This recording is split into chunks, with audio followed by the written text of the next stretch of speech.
بسم الله الرحمن الرحيم. ازيكم يا اصدقائي؟ عاملين ايه؟ يا رب تكونوا بخير. طبعا احنا دلوقتي هنتكلم عن بوت مادس او ميدس. البوت ده احنا كنا عملنا عنه فيديو قبل كده، بس في خطوات مهمة جدا لازم تخلصها قبل يوم 1/1 في سنة 2025. عشان كده اضطريت ان انا اعمل لكم الفيديو ده دلوقتي وبسرعة.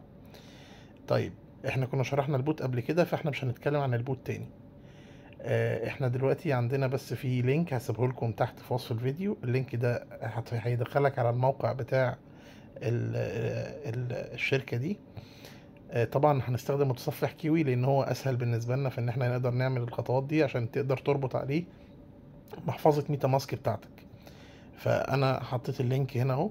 هبدأ بقى ان انا ادخل عن طريق محفظتي بتاعت ميتا ماسك اهو.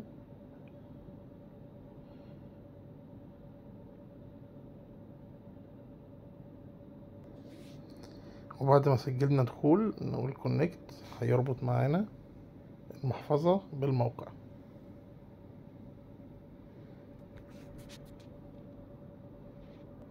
تمام، بعد ما ربط معانا كده بنبدأ بقى نخلص الخطوات اللي هي بتاعت الايرلي جونيور. اول خطوة هو طالب منك ان انت تربط على حساب الديسكورد بتاعهم. طبعا كلنا عندنا ديسكورد. تروح جاي داخل دايس طالب ان انت تعمل ساين ان تاني. هبدأ بقى اقول له جو تو سيرفر، هيبدأ يحولني هو على منصة الديسكورد اوتوماتيك. طبعا احنا عاملين حساب اوريدي عليها، فهقول له اكسبت انفايت. هيروح جاي مدخلني على الديسكورد.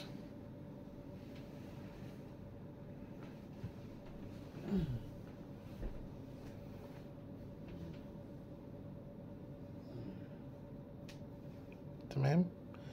هبدأ بعد ما ادخل هنا ابدأ اعمل فيريفاي. طبعا هتطلب منه تقول له ستارت فيريفيكيشن.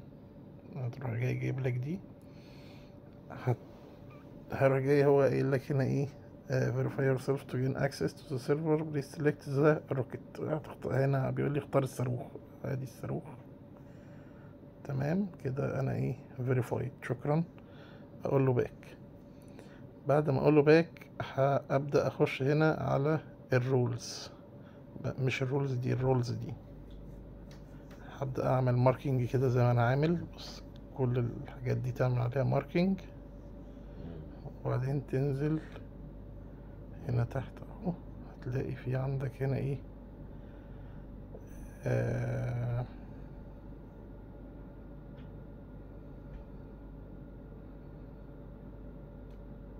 المفروض هتلاقي تحت هنا verify rules. طبعا انا اوريدي عاملها فهي مش ظاهرة عندي. تمام. هنرجع تاني للمتصفح بتاعنا ونعمل باك. هيقول لي you have access. خلاص كده انا تمام. بعد كده بيقول لك اعمل فولو على منصة اكس. هتروح جاي دايس عليها ورايح لمنصة اكس وعامل فولو. هيقول لك you have access. تمام. تنزل بعد كده للي وراها hold at least 10 بيسز. دي مش إلزامية فمش هنعملها. بس كده تمام. بعد كده بيقول لك هنا هولد 100، برضو دي مش إلزامية مش هنعملها.